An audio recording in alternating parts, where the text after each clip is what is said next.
Hello, everyone, and welcome back to Around the Mitten, a feature production of Theology Thursday by Pastor Chris Laughlin of Emmanuel Lutheran Church in Allegan and me, Pastor James Smith at Saron Lutheran Church in St. Joseph.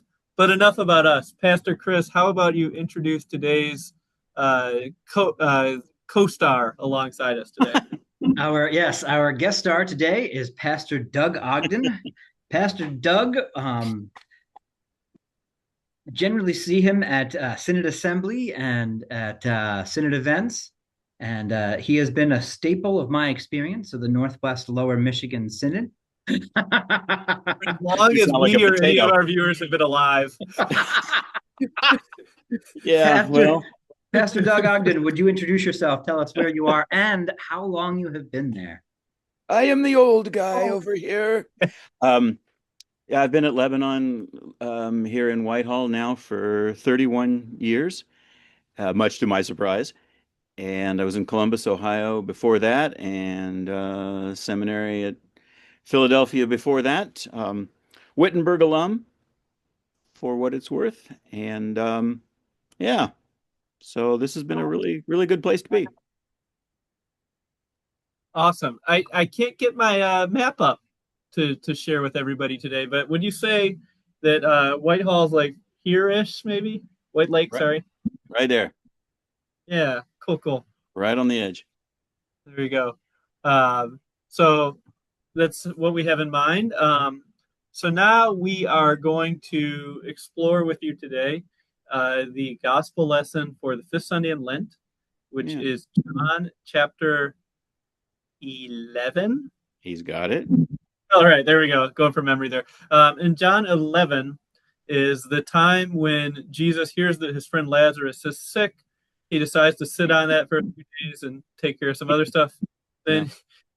Then uh, has to explain to them that by sleeping he means he's died, but they're going to wake him up, which he does. He goes to the scene, and after some tense encounters with Mary and Martha, Lazarus' sisters, he calls him forth from the tomb. There's just an embarrassment of riches to preach on. Yeah. Usually there's like one sermon with each text that if you've been in church long enough, you recognize because you've heard it year after year. Here, I think you could go to church every year and hear a different sermon every time. So Yeah. we are curious where you are planning to go with this story this year. Okay. Well, the first thing that comes to my mind is when you read commentaries or hear people talking about this, but they seem to want to spend a lot of time telling you that this is a resuscitation and not a resurrection. A lot of commentaries will say that, and I really don't think that helps you very much. I don't think a resuscitation is any easier to do than a resurrection. Um, I'm out here on the edge of the prairie, so maybe things are a little different for you guys in the big city. I don't know. Um, but these are baptism stories. I mean, all the way going back to baptism of our Lord back in January, all the way through Epiphany, all the way through Lent. These are initiation stories. Um, but in the light of the conversation with Mary and the much more profound conversation with Martha, you got to do something with resurrection with this text. You're set up for it. Um, Martha repeats the Pharisee understanding of resurrection that she will see her brother someday in the last day or the ultimate day or the but Jesus comes back and says, I am the resurrection. The resurrection is not an event somewhere off in the future. It is this person. So I wanted to start here with this reference to this book that comes from the mid 80s, and that's actually kind of significant, the date that it was published. John McNeill published a book back then called Taking a Chance on God. And he describes going to the Chicago Art Institute and seeing a sculpture there that he thought was a Rodin. I don't think it was, but okay. But he describes it. He describes it like this. He says, "It is cut from a single piece of granite, emerging from the stones, but still partially trapped within it, are the bodies of many women and men. Each figure strains each muscle, trying to reach across the distance around to the figures on the opposite side, but none can touch more than just the fingertips of another. So massive is the imprisoning stone. And then he says Rodin chose to call this work the isolation of the human spirit. Isolation just won't do for us, you know. Lazarus' body is wrapped in a shroud. Mary and Martha are wrapped in their grief. What separates them is this stone and the experience of death. Jesus weeps in isolation from what death has brought. So the community is gathered in this place where they buried their friend and their neighbor. They're there in the presence of God in order to mourn.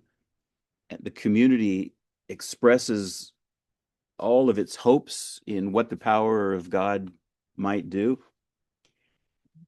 But Jesus begins to transform the community of Bethany's believers into a community of expectation, what God had promised long ago and continues to speak, in many and various ways, as one of our liturgies says, that this would happen in their midst. And so Jesus calls the dead into the community. He is helplessly wrapped. He's standing there submissively, just a recipient of pure grace as the community literally reaches out their hands, as Lazarus steps out of that rock and the community begins to unbind him. These are holy hands that unwind that shroud, and the community is unbound as well from its fears of death, fears of entering into grief, the fear of the stench of it all. So it's that transformation of the community. You are a chosen community, a holy nation, a royal priesthood, so that you can declare the wonderful deeds of him who called you out of darkness into his marvelous light. This story is enacting that very transformation.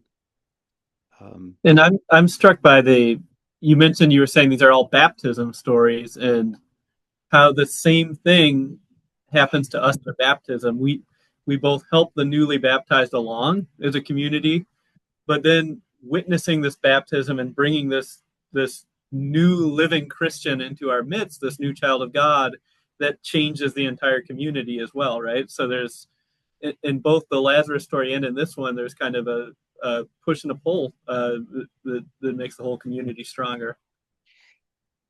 Yes, and so I would push the story into the direction of wondering whether it's the church that sometimes is imprisoned in the rock.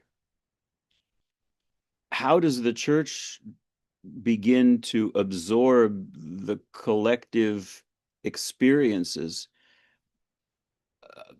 of those who have been exploring their spiritual but not religious, and the church has trouble getting out of its own tomb, you know? And to that end, Pastor Doug, you mentioned in our pregame something about another meditation on the Lazarus story, because sometimes the church doesn't do a great job of processing anything, but especially in this case, its own trauma. So you were going to say some more about that.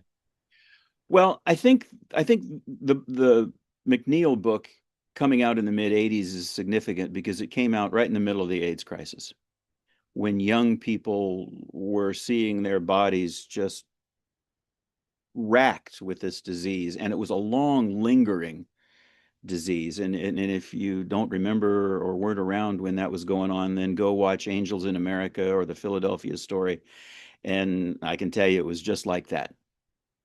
But what were those young people's, what were their experiences?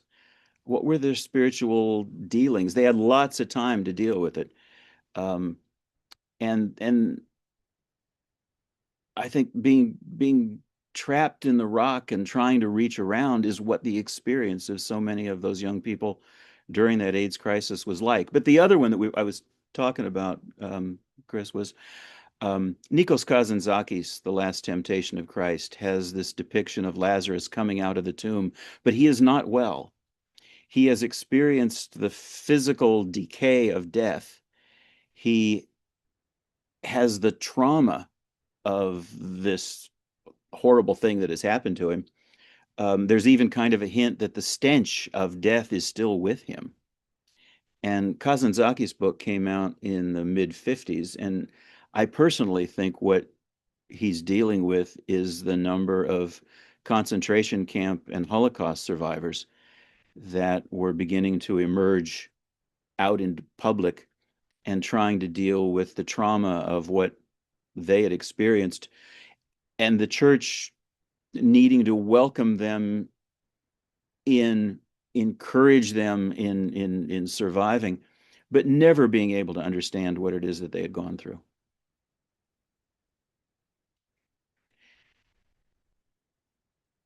I think of those kind of stories as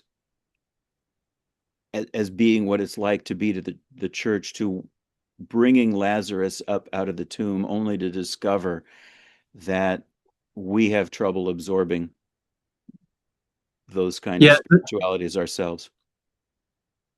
I think that the text is so powerful because John is so descriptive the entire way, but then the actual miracle is very short. So he says, Yep.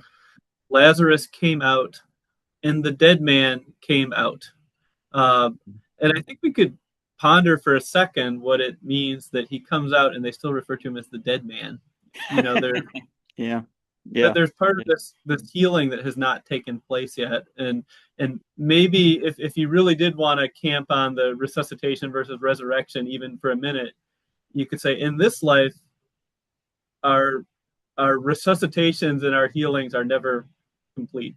You know, there's always some past trauma that we carry with us as individuals, as congregations, and the resurrection will be another step from that. And Lazarus has to die again. I've contended this in the past. I continue to contend that Jesus didn't necessarily do Lazarus any favors because it's not really about Lazarus. Right. I really do think it's about the community that has to step forward and deal with what it means to be resurrected into this new trauma, but into this new healing process. How do we absorb the spiritual reflections of people that are well outside the doors of the church?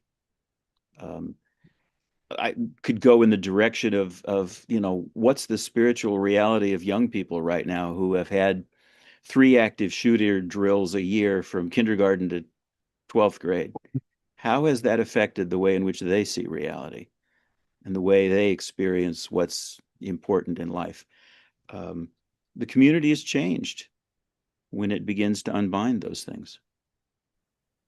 That is a great message. I think a tough one in some ways because it calls us to do some work, right? Oh yeah, as being a part of that unbinding.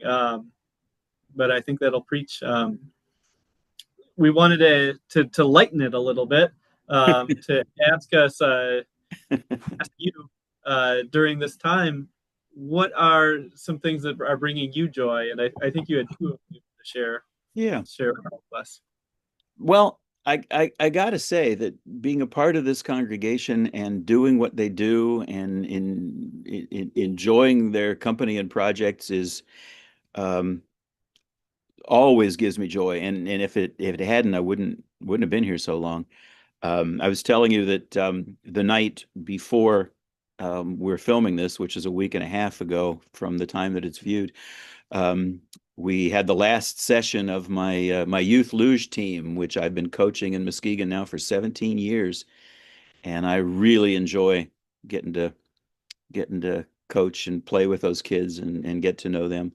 And I have a wife and 2 adult kids and 2 dogs, and I get to spend time with them as well. So put in a plug for that. Those are all the kinds of things that make it worth getting out of bed in the morning, Awesome.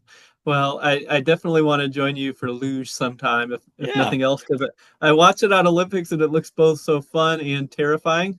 Um, but as you said earlier in part of our conversation, maybe that's life as well. It's funny and terrifying all at once. That Um, is life. Yeah. yeah. Jerry Seinfeld one time said that luge was the only sport where somebody could be doing it against their will and it would look exactly the same. So, so yeah, you come over here and we'll push you down a hill, James. Well, I think my congregation will take you up on that. Yeah. But hey, thank you so much for joining us today, for giving us some insights on this fifth Sunday in Lent, and for introducing us to White Lake. So Yeah. that about does it for us. We are right on the edge of Holy Week. So everybody get your palms ready, and we will return next week with another episode.